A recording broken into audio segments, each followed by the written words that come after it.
KPRC-2, a team investigation. We're talking about criminal suspects with violent histories released back onto the streets, only to end up accused of committing even more crimes. Low bonds or personal bonds given to repeat offenders. And in many cases, what happens when they get out is changing families forever. Our KPRC-2 Investigates team is going in depth with reports here at 6 o'clock and also tonight at 10. Investigator Robert Arnold leads off our special coverage tonight.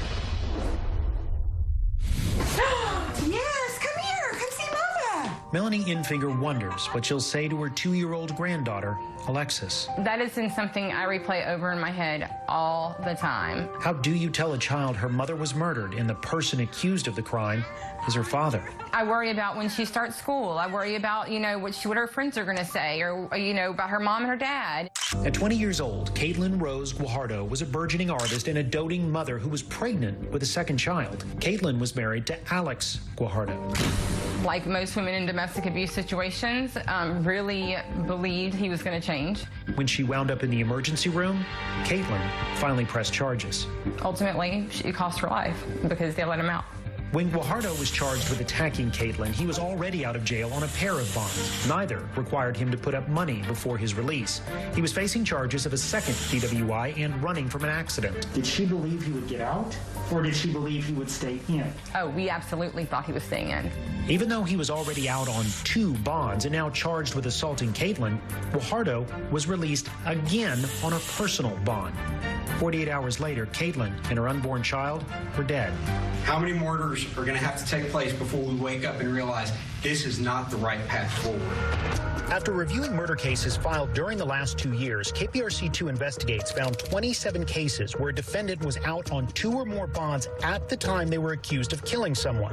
Law enforcement and victims' rights advocates are demanding change. They've pretty much bared their bones. I'm not going to be a law-abiding citizen. I've repeatedly told you that because I keep getting charged with crimes. Now, the governor and state senators on both sides of the aisle want to change the law. We really need to be able to deny bond for violent offenders. This is terrible public policy.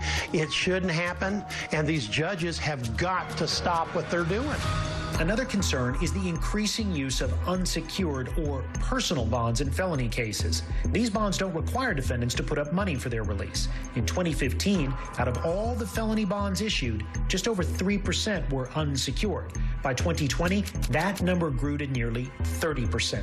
I think that there's a new philosophy that people who cannot afford bond are entitled to personal recognizance bond. Chris Morton is judge of the 230th District Court. He is the only felony court judge who agreed to speak with us on camera. You had issued the most personal bonds. Indeed. Why? Whenever someone is indigent, cannot afford bond, I must give them a bond they can make. Morton says the Texas Constitution guarantees defendants the right to bond in most cases, and bond can't be a form of punishment, even when someone is repeatedly charged. At what point, as a judge, do you go, enough's enough? Well, the law doesn't allow me to say enough's enough.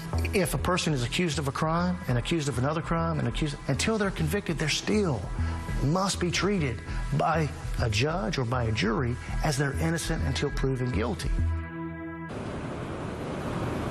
Now, Judge Morton does say this is his interpretation of the law and that some of his colleagues may see it differently. The judge also says he has and will revoke someone's bond if they have a violation, but he says prosecutors must first call for a hearing on the matter.